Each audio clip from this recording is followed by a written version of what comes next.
My name is Leonie and I'm an Australian illustrator from Melbourne, so this is my first time here. I love to focus on character design. I'm currently working as an artist at Mighty Games, a mobile game studio who focuses on free-to-play mobile games. So, this is the only one of two slides that's not my art. This is by Scott Bartlett, aka Chrono Break from Twitter. What I do with Mighty is that I just come up with updates, concepting, and marketing art. And outside of Mighty, I have done comics with Love Shack for Frame 2 for the game, and then I've also done characters and in-game assets for an in-development dating sim called Maid, which is right there. On the internet, I do fan art, I do burp doodles, and I do personal comics known as Super Listener because I'm quite introverted. Okay. Please bear with me, I'm going to try to go really fast. I've prepared like a lot of slides. I don't usually talk this much as a quiet person. I'm sure one-to-one conversations, but I'm happy to interact after this talk. And there's a recording in the background if I too fast. Okay, so there's 4 areas I'm going to go through. Hopefully I'll go deep into the first 2. I'm not sure about the third one, I'm still working on that. And then I'll, at the end of this talk, I'll have a challenge if you want to join in and do some character designing. There's the hashtag, and I'll talk about that later. So take notes, and that's the hashtag. Okay, so what is character design? Everybody wants to be a character designer because it's the cool thing. It's where you see the most polished thing, the most remarkable thing out about a game, especially in character-driven games. They're pretty visuals to show up on social media, but then character design is not that. It's not about nailing the story straight away, it's not about secret techniques, it's not about full creative freedom because the game project vision is priority, it's not all the other stuff. So what is it then? Well, it's the artistic process of combining style, story, and imagination to visually communicate an appropriate and functional character design. So you're essentially working with the rest of the team. It's not a solo job. The writer, consultant, the client, art team, everyone involved in implementing the character. The project is king, not your concept. So it's a process. You need to trust the process. This is really old studies I did for a TV pitch back then. Didn't work out. What you need to do is you're trying to look for solutions. You're building studies to build up your knowledge upon reality and what's already out there. What will work for this project? Are you on the right track? Does it visually show why this character exists? What does this character do? Don't get too attached to your ideas either because in the end they're just drawings and you can just keep going with new ones. And don't focus on the art style too much right now unless you want to start with a special art style and then make a game from the art style. There's all the ways you can do to make a. It's wonderful. So, be terrible, be messy, ugly drawings. You're trying to work out problems. Here, this is some character designs for a dinosaur update for the Crossy Road. For Crossy Road, sorry. Here you're trying to progress the idea, design the story, and do as many as you like. That top right is obviously not concept art, that's just an illustration I just wanted to do for fun because I had enough of sketching. So character design is a wonderful and challenging process. It's fun. Okay, so now the next part I want to talk about is what is the effective and believable character design? For me, it's when a unique, relatable, surprising, memorable, entertaining, or well-thought character is created. An example here is Lucas. He's one of my most relatable characters from an RPG called Mother 3. He's a cute, reserved, gentle, emotional kid. He grows during the events of the game. He and his family deals with the loss of their mother differently, and I found myself grieving with my own loss of my own mother and crying just like he was as I played the game. The game allowed myself to be emotional, grieve for my own personal loss, and grow alongside him too.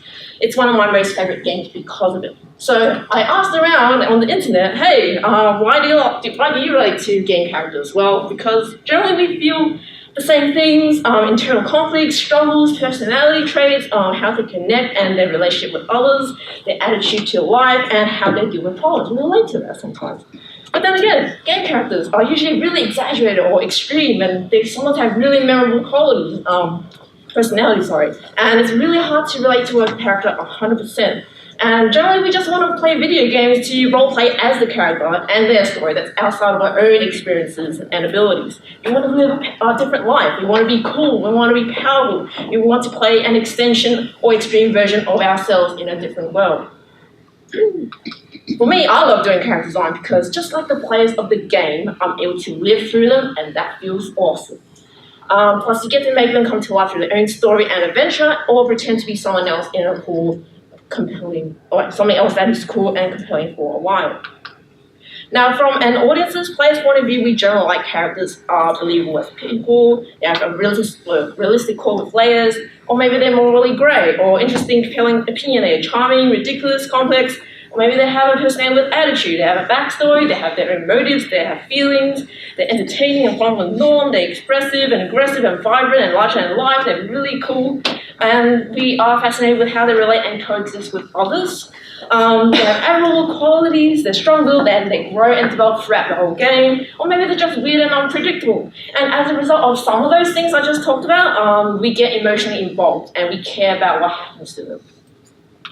Now, with designing characters, know who and why your character is the way you are, so what I'm going to call the heart or essence, and also know about what you need for the game, like what the character needs to be, what the character's role and function would be for the game. So everything else with your design and art style decisions, we need to support those two. So this is a really complicated Venn diagram that I created about these three things. What makes a deep, great, effective character design? It's a combination of the character's heart, who and why they are, their function and purpose, what they need to be and do as part of the game, and how. And the third part is the art style. What visuals and design language will support these two things? I'll go back to this diagram afterwards, but right now I'm going to break it down. So I'm going to start with heart, the essence of the character. The writer is key here, or unless you've got really good writing skills, what you're going to do here is figure out who is a character, what are their personality, their fears, their desires, their motives, the psychology, attitudes, strengths, limitations, fears, how they act versus what they say might be a big difference there. Game functions. Respect them as characters. Allow them character growth, flesh out the character as people and even as morally grey characters. And also in your development team, get people from diverse backgrounds, from consultants to testers to designers and developers. Get them to join in and actually have their views valued. Okay, to add heart to your characters, certainly do have character relationships. It affects how it's designed, how they act, move, relate, and interact or contrast to others. Do they have best friends, family, relationships, and friendships, and how they treat strangers? Best design them as a cast of characters as a whole so that they contrast and are well designed with consistency. And even make a relationship map with all the characters so that everyone on the development team are on the same page. And also to add heart to your design, do so through themes and emotional moments, symbolism, and through the tone of your game for further character development. How do your characters emotionally connect? Or maybe they're just a silly background, entertaining, atmospheric character. What is their humanity? What is the relatable or unique aspect to them? If you're going for emotionally compelling characters, they can't just be there just to look cool and be functional. Now, with heart, we need to know who is this character as part of the story. What is their role or archetype? There's a play of power dynamics between characters and social hierarchy, whether they have shared goals or opposing ones. So obviously there's the hero and then there's the antagonist trope here going on. There's the hero's journey and then have strengths and flaws, what's their morality, their goals and abilities, how they react to danger, intimacy, losing, winning, friendship, betrayal, all that stuff about being the main character, and or maybe you want a main character that's kind of unlikable. Does it have to be likable? And maybe perhaps have the character intentionally show them who they are, through their actions and not through what they say. Show and not tell. Now with antagonists or the villain or the arch-enemy archetype, their objectives oppose the main character's goals. They need to be equally or more interesting. Maybe they're physically, psychologically, and socially equal or more powerful than the main character, or there's a big contrast between the main and the antagonist characters. They could be believable, or they can be compelling or ridiculous. Maybe they have an obvious weakness or not an obvious weakness. And I feel that it should be, or maybe not, but should be the greatest challenge or most interesting part of the game when the main character beats or faces the antagonist in the end of the game. Now, then this is the next section of the Venn diagram, the function and purpose of the character. As designers, we need to know this. How do they help or move along the game? How does it add to its story, lore, or entertainment value? Why is this character necessary for the game and story? Also, how will they be marketed to your target audience? Is there niche or is it global? How will it appeal? How will it add appeal and interest to those audiences? Will it become part of the branding? How do you want people to feel towards a character? How will you evoke emotions? Especially if it's a character-driven game beyond just fun gameplay, you need to think about those things. And most importantly, how will it enable and support gameplay? Okay, now players experience the game and its world through the main playable character, and they can be avatar characters, so they're usually blank slate, bland characters. They're not that interesting or in-depth. It's a way for players to project themselves and create their own stories and meaning. The player can even customize themselves with different props and clothes and everything. And it's not really in-depth as a character, but it's so that you can put yourself in their shoes easily. And then, or the main character will be a predefined character to roleplay as. Or it's a puppet where it's really movement style or game mechanics focused. It's fun to control, easy to play as them. They're visually cool looking, but probably not much as in depth.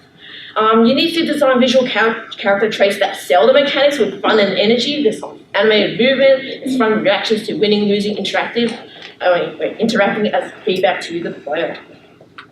Or the main character could be a playable character as a social mask or persona or role in a given multiplayer or party or sport or strategy game. Now here you might need to design things to cater for social expression and interaction with other players. It will be a multiplayer game and most people will look the same. Or you can have as many playable characters as you like if you are just a single player game where you're controlling a lot of characters, like a lot of strategy games, I think, team focused gameplay, and you or focus for, I lost track now.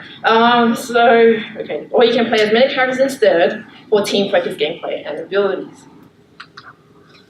Now, in terms of the character, it needs to look appealing and feel interesting and entertaining or compelling to play. Is it intuitive to problem solve, attack, interact, or roleplay as this character? Do they move, speak, relate to other non-playable characters, aka NPCs? How much expressiveness in body language and facial expression is needed? You need to design that.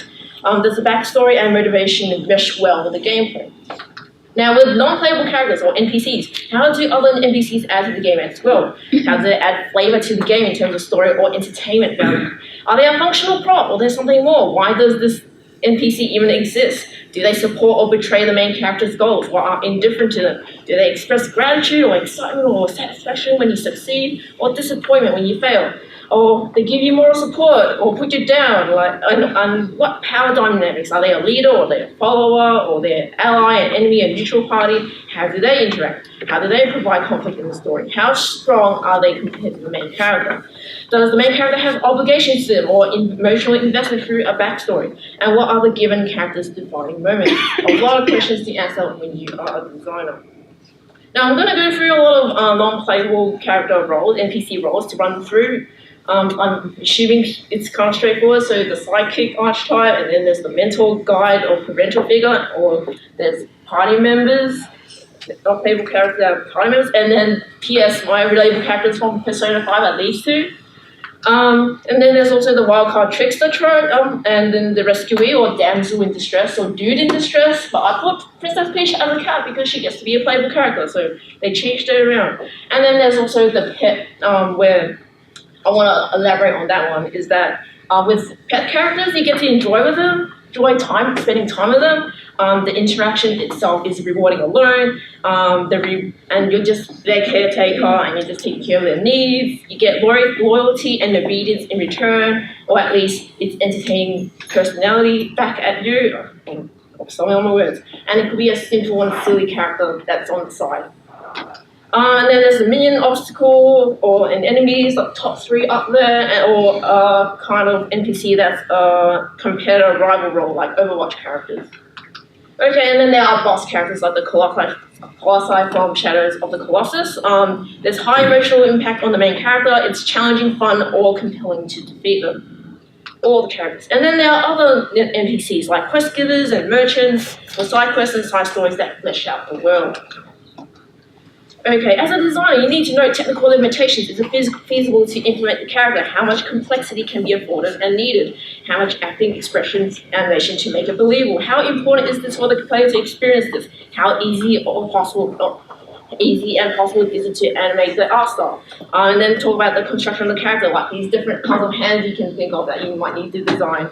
How will the character mesh work? Is it going to be a single geometry or many parts? Do we need fingers at all in the game? Do we even need them? Or stubby arms? What do we need a character to do in the game? And then there's things like armor and pieces and how do you break it up, how do you split it up, and then note the movement in the jaw and the neck and arms laid out in production. So essentially you need to also think about how to make the design work and look good when it's distorted and being animated.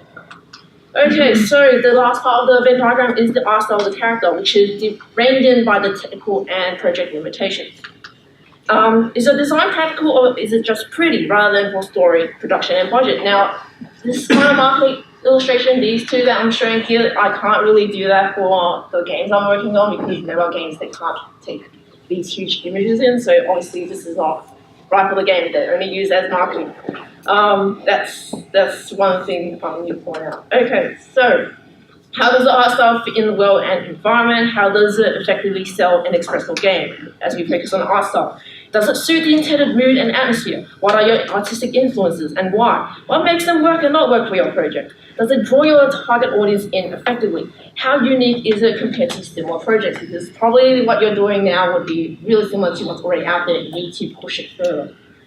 Woo. And defining art and design elements is all part of the process. I'm going to go through all of this roughly. I don't know how I'm going to do this, but later on I'm going to go through these things and these things in terms of design elements. Oh, this is beyond this talk. I apologize. Oh gosh, and I'll probably go more into this in part 2 of the talk, which will be recorded from GCAP, the conference in Melbourne. So this is part 1, and then there will be part 2. So. Okay, so art style. When developing art style, you also need to consider the level of realism and what the target audience finds appealing. Are you going for a family-friendly kind of tone? So it's easy to draw like Kirby. Kirby's so easy to draw and very cute. It's understandable, recognizable by appearance. Think about symbolism and stylization through clothes and pose and archetypes. Or maybe they have a special pose and signature traits to aspire to, like hands on the hips or something. Or more colourful and whimsy if you're going for a family-friendly kind of art style, and functionally it makes it more entertaining and fun to look at. Or you're going for a mature theme kind of art style where there's sexual themes, graphic violence, or you're going for a cool or deeply compelling factor. Usually you go for realistic darker toned colours. Now note that the more photorealistic it is, the less visually distinctive, especially the silhouette it is. So use character backstory and acting to compensate and add depth to the character, especially for character-driven games. A character cannot be everything, or otherwise it's too perfect a character and boring. You need to consider the level of attractiveness, cuteness, friendliness, believability, and entertainment value of a character. And a globally accepted character is really hard and needs to be considered from the very start of the project if you're trying to go for a character-driven franchise. They need to be marketable and appealing to support a robust and quality game. Again, developing art style for your characters will be messy. There will be a lot of iterations. As I said at the start, it will switch between making sure, does it work for the game? Oh no, and then going back to, okay, does it actually look good because I kind of wrecked it by trying to make it work in the game, and it's a lot of back and forth. Okay. Now back to the Venn diagram. I've gone through all 3 sections, heart, function, and art style, and now I'm going to go through examples where you only have 2 of them. Now here, this is an example of characters with heart and function where art style does not suit the in-game art. I don't know if any of you have heard of Frame 2. You can look it up later if you, I'm just going to go through this. But these are concept art for Polaroid illustrations I did. They're concept art for the comics I did for them, and they work for their intended purpose. Using my Super Listen Mode personal comics art style, I did these to figure out how to do this art style for them because they've already got established characters and I need to redesign it so that it works in my style. I've kind of removed legs of the cop, and I'm like, do they need legs? Do they need faces? What level of detail is needed? And I had to make sure I represented the characters as well. Now, and just know that the thing is, this art style will not suit the game because the game itself is a really noir inspired. Everything's kind of like actiony and more realistic than this is. So this is more suitable as a bonus shareable collectible thing in terms of art style choice. Now, with characters with heart and art style, usually characters that don't function don't get implemented. So I struggle to find actual examples at the top of my head. So I'm just using my own art again.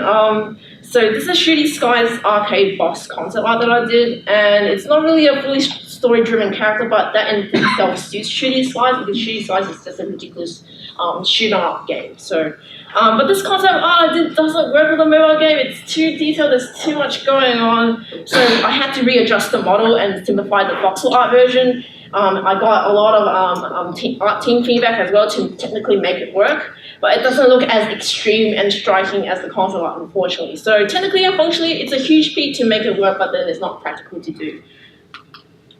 Okay, and then there's also function and art style, and I think most video game characters fall into this category where they just cover function and art style rather than a deep character.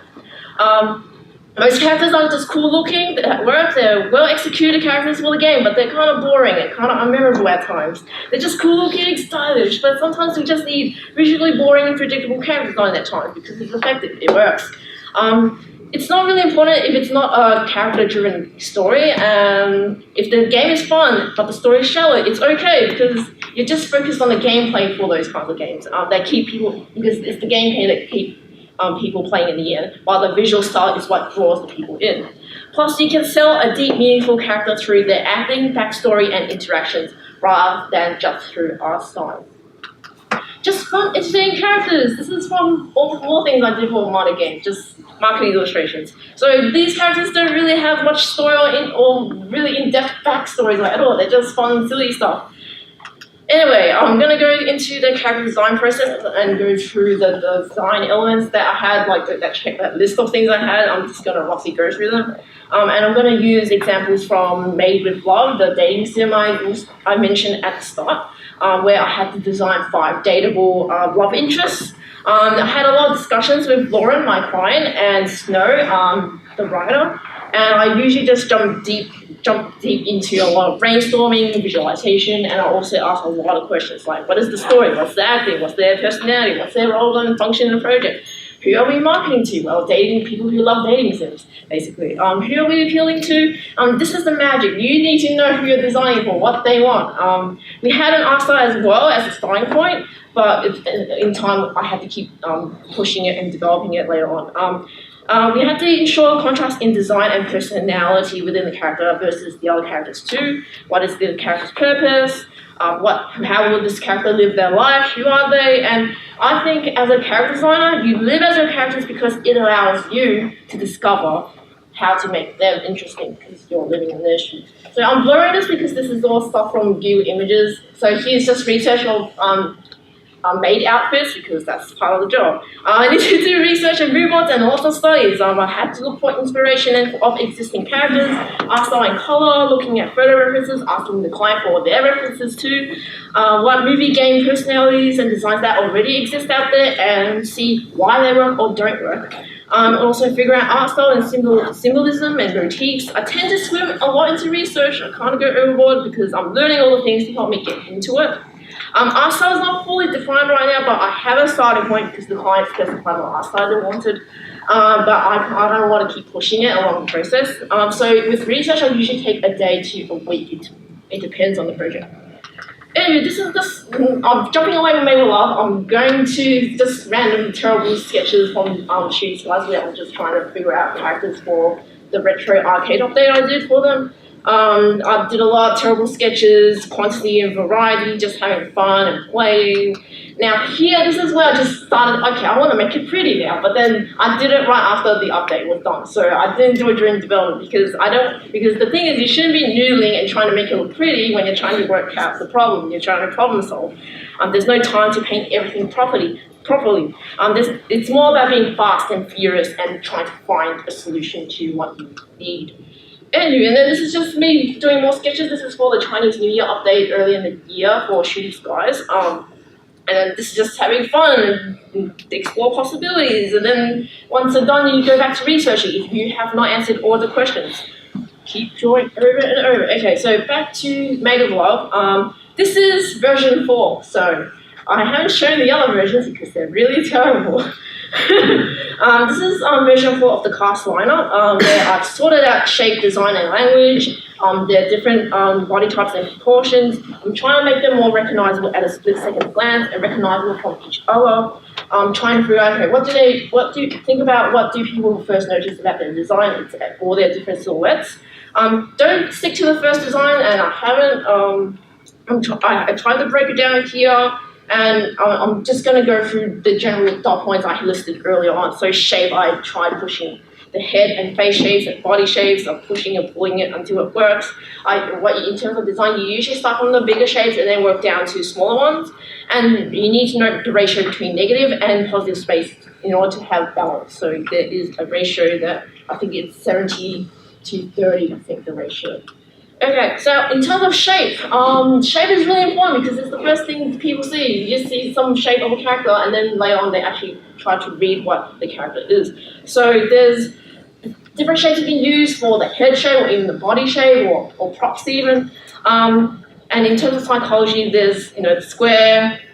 Usually that symbolizes strong stability, being bold, rigid, structural, solid, dependable, or rugged. The triangle kind usually represents sharp, dangerous, fast, aerodynamic, and all that stuff. And then there's the circle, which is usually the appealing, soft, safe, welcoming, friendly, round, cute, nice, and friendly shape. And then a lot of things in between. Use all the shapes. So you need to know how to simplify and note the limits for 2D/3D art production. What can be animated, and always think about story and how their role affects the design. Know where in terms of laydown introduction, your art style can break and look terrible. There is a such thing as too much detail as well. Do add some kind of uniqueness and imperfection to your designs. Things like distress or wrinkles or dents or patterns at the functional places to give a sense of history and character. With scale and proportion, how stretchy is the body? Push the size of shapes as they relate to each other before it starts ridiculous. So here you can see the shapes are looking really weird and terrible, and here I'm just trying out, okay, I need to design the whole cast as a whole and figure out how they contrast with each other, and also the hair, because hair also plays a part in the silhouette design as well. And thinking about the hips and then also their torso size and also their limbs, which I kind of didn't push too far because they're all kind of thin, except the middle one. Okay, so in terms of exaggeration, caricature, and likeness design element, at times you need to exaggerate from real people. Figure out facial features, eyebrows, eye direction, the level of detail and expression of the hands. Here you're trying to figure out, okay, who are they and what's their personality and feeling? Do they have a big nose? Do they have big eyes? How do they wear their hair? Where is it on the 2D versus realism spectrum? And what are your inspiration and influences? In terms of more silhouettes, this is more iterations. See the design as a whole, not as individual parts. When you squint, can you still tell what it is? You think about how readable it is, how the clothes break the design, because once I add the Maid outfit on top, it's all different. I made sure that, okay, some of them will be puffy, some of them will be more like droopy, so that there's some differences there. How the clothes actually does break down the design and showcase their personality. You need to figure out, okay, you need to distribute the level of detail wisely. If you put detail everywhere, it will just be clutter everywhere. Demonstrated lines here, I might need to fix that up. But do act out the pose yourself in a video or maybe through photos. Actually feel, okay, how does it feel to pose just like the character does? And does it actually work? Is it actually realistic? How the character poses and stands and acts, it shows the essence of character. It makes it more believable. Okay, and then there's the balance. Please avoid mirrored look in design between front and back and top and bottom and either side, because then it will just look like really bland and both sides that are the same. Don't look that great. The next element would be the form, construction, anatomy, masses, and things like turnaround sheets. If you do 3D sculpting, traditional or digital, it helps with your point of view and fleshes out dimension and volume to your character. It gives depth and perspective. With turnarounds, you check your construction and your 2D shape language as well. See if at all angles if your design actually works as a believable character. As Brett Bean says, he is a very good character designer. We all want the ability to show a good and believable design without destroying the form, anatomy, and its construction. So fundamentals are really important. I don't have an example here because I don't actually do 3D, but for 3D animation and modeling, you probably need to be able to draw all the angles so that you're communicating with your modeler well, because you're gonna you have to work together and find a solution to make the character work in game at all angles, because that's what it will look like in the game. You're essentially designing a 3D puppet that needs to look good from side, front, back, three quarters, all the views.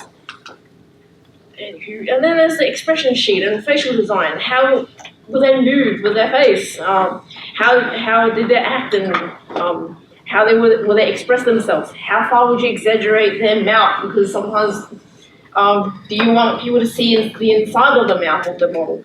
What are the limits of the game? Do use references, use your own face, look at a mirror, look at your own face. You need consistency as well. See how far you can stretch and squash the facial muscles. And then you have to figure out how you would design the head versus the jaw, what's the ratio there, the eye and mouth shapes, and what if you are even going to bother with the inside of the mouth. Okay, so clothing and color. This is talking about how detailed the things like patterns and textures, and if there's going to be even wrinkles at all. Consider materials. If you have a variety, it will increase visual interest or overclutter the stock. Because originally in the stockings I had patterns and everything, but then I'm like, okay, no, too much detail already, because she's got frills at the shirt up the top at her torso, and I'm like, okay, I need to have something where there's no patterns at all, and so that the frills and all that can be the detailed areas, so that everything is not like a big mess.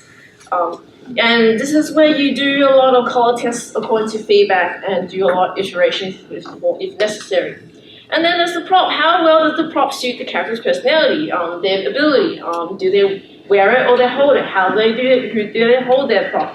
Now for her, she's a flirty, glamorous, aspiring pop singer, so all the things she wears supports her love of music and who she is. So I just pushed it really fine to headphones, she has a really fancy hat, and she has a really colourful costume. Now in terms of animation, what you see here are the in-game assets I did with limited expression frames for the dating sim, but generally you need to think about when you're designing how they walk, the characters walk, run, what's their idle animation, what they do when they're bored, how they attack if they do that, how do they act defensive, how do they act when they're attacked, how do they express happiness, sadness, and all that good stuff. You need, sometimes when you're a character designer, you need to become your character, you need to find the pros, make thumbnails, ideas, exaggerate, what is the force of movement, are they really confident, are they defensive in their posture, is it open or closed posture, do they have muted expression, or they're really expressive in their animation? How do they communicate and respond and project themselves? What's their level of fitness? And then in terms of hair, clothing, and accessories, it shows where they're from, their history, their personality and feeling. And think about how do they have pride in their appearance? How much do they spend on their own clothes?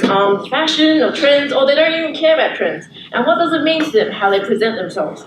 So things like decorations, accessories, tattoos, piercings, all that good stuff, and think about what's the purpose of their clothes versus their style.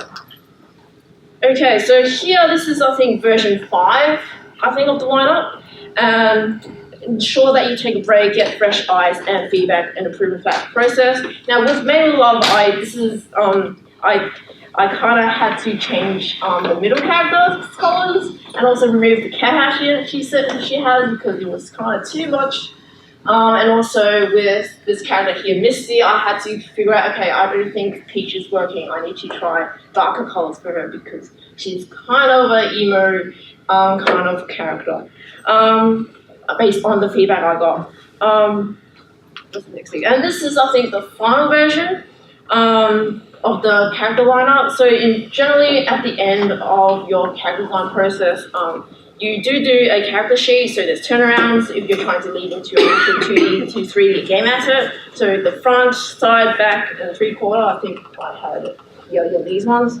And then there's 3 or 4 character poses for the character lineup. So this is just them actually pose as they would as if they were acting. Obviously, these are not marketing illustrations or in-game art. The whole process kind of took me about 5 weeks. I didn't rest much because I haven't done this before. It wasn't an overnight result. I'm just stressing it too. For me, it's really important to take sufficient time to explore and iterate towards character designs that suit their personalities, backstory, motivation, and for in-game purposes. Now, this is the last bit. Now, this is my blog, and I think by the end of the talk, I will have the challenge posted, and that will be where the link is, and you can go straight to that orange link, blog.leonieview.com. That will be where the challenge would be, and essentially the challenge itself would be about you trying to design a cast of characters, 3 of them, and I don't know if I have time to explain it, but on the actual page itself, I also have a lot of list of prompts that you can use, where there's character, archetype, and jobs, and roles, and props and costumes prompts that I have there that I took from the internet. And then once you undertook the challenge, I think the due date is the 15th. I haven't updated that, unfortunately. It's the 15th of October. And you're going to submit it at this Tumblr here. It's at this link over there that I pointed out in the arrow. And in order to enter, the password is Auckland Challenge at the bottom right there, so that I know that you are one of the attendees of the talk and not someone from online. Anywho, I'm gonna do it too as well. You can use the hashtag as well to post your progress. As I said, I'll be doing this talk similar again at GCAT. I'll call it part 2, and hopefully with what I've done, I'm going to put what I've done for this challenge into the slides as well. So I'm going to keep updating these slides. So thank you for all these people for giving me the opportunity to talk and giving me support, because I'm very nervous right now. Thank you so much for coming. Feel free to talk or tweet at me, and thank you for bearing with me for my first talk. Thank you.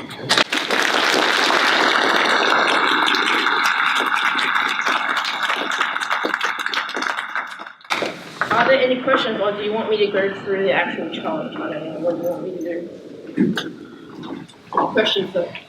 Yeah. You want me to talk through the challenge, or? Yeah.